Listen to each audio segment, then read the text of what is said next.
Hey, what's up, everybody? It's Nick Davenport, aka Mr. Mental Muscle. Now, today I want to teach you how to be a narcissist. And you're probably thinking, wait, why would I want to be that? Isn't that a bad thing? Yes.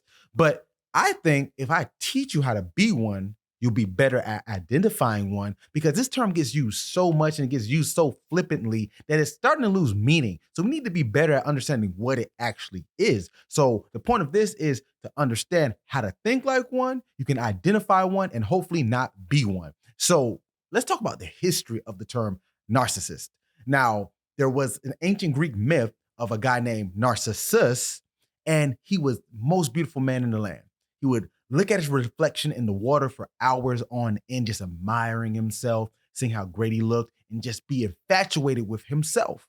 Now, there was a nymph named Echo that fell in love with Narcissus, and she would follow him around and enjoy his presence, but Narcissus didn't have time for that. He only cared about himself and nothing else.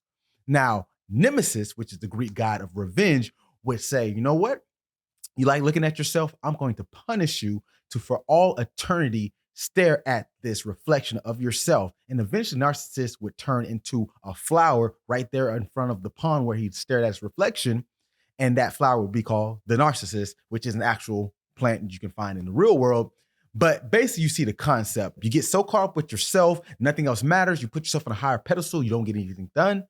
You don't make it further in life. And you just become a plant, literally. And in the real world, you can kind of see that carryover who people who are narcissists. Now, there's something called narcissistic personality disorder, which is a clinical term with the traits of a narcissist. Now, the difference with this is just having narcissistic traits and being a clinical disorder is the pervasive. The T-turd is a pervasive pattern, meaning it influences your everyday life on all aspects, your social, your emotional, your mental health, your physical, how you just look at yourself internally. So every aspect is affected. And usually this means you probably won't form good friendships. You won't have good connection with your family. It'll be hard to keep a job, just people to enjoy you. So this is the clinical aspect. But when we talk about these traits, this is more so just what to look for as the traits that make up someone who has narcissistic tendencies. So let's get into how to be a narcissist. Now, one, you need a lack of empathy.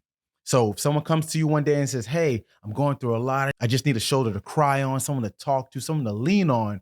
Listen to them and be like, you know what? None of that matters. I got worse things going on. I don't really care about that, because a narcissist is not empathetic. They're not going to be able to give information or insight into your situation, because a lot of times we want someone to lean on. We just want an ear, really. But a narcissist is going to be like, that's whatever. Either they're going to belittle your problem or just be like, I got better things going on. Who cares? I don't really see what the big deal is. So make sure you're not empathetic. Two, manipulative behavior. Now, this is a big one. Make sure you use everyone to your advantage, even if it means making them do worse. You see where I'm going with this? Because a narcissist, they're going to be able to see, hey, I need to get to goal A, but if I got to step on you, use your resources, or just manipulate the situation so it favors me, regardless of what happens to you, make sure you do that. You got to make sure the person that you're using gets the least benefit and you get the most. It doesn't matter if you lie, cheat, steal, long as you get your outcome.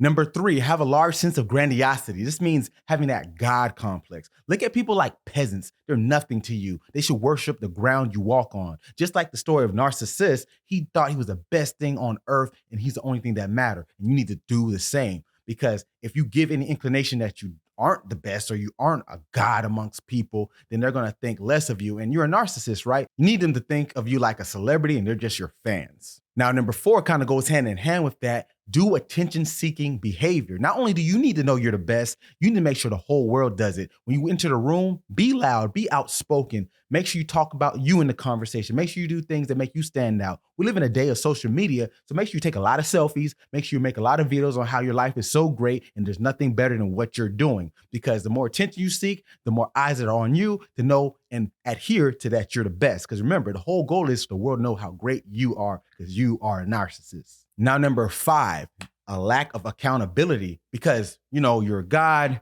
you're the best thing to ever happen. You can't be wrong. If something goes wrong, something gets messed up, it's because the world's wrong. It's not just you. If 20 people tell you did something incorrect, you're going to be like, nah, I'm the best. It couldn't be me. It's got to be the other 20 people. There's no way I could be incorrect in what I'm thinking or how I carry it out or feel about you. So Be completely unaccountable for your actions. Blame others. Things that are in your control, blame them on external, and things that are not in your control that happen good to you, make sure you take all the credit. It's like someone in a group project and you put in little to no effort, but when everyone gets an A, you're like, yeah, guys, I knew we could do it. That's you. Be that person. No accountability.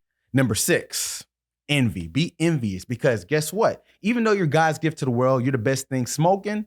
When someone has something great happen to them, you got to take that attention away because you're an attention seeker and you're going to make them feel bad because guess what? You don't want them to have the glory. So you might be envious of them and you got to make it known. You got to make it seem like, you didn't do nothing that great. I could have done that too because guess what? I'm the best. So make sure you stomp on people's dreams and make them feel bad to show that your envy is not a bad thing. It's something that makes them feel bad, but it makes you feel good inside.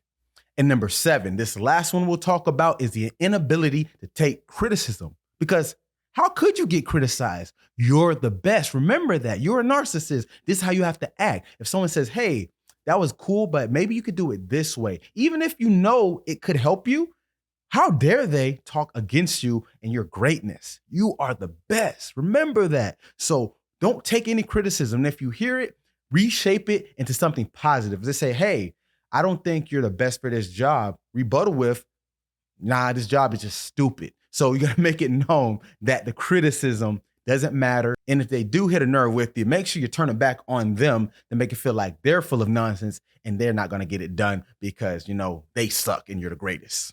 Now, these 7 different traits, it may sound crazy. And I guess I illustrated in a way that, hey, you're becoming this.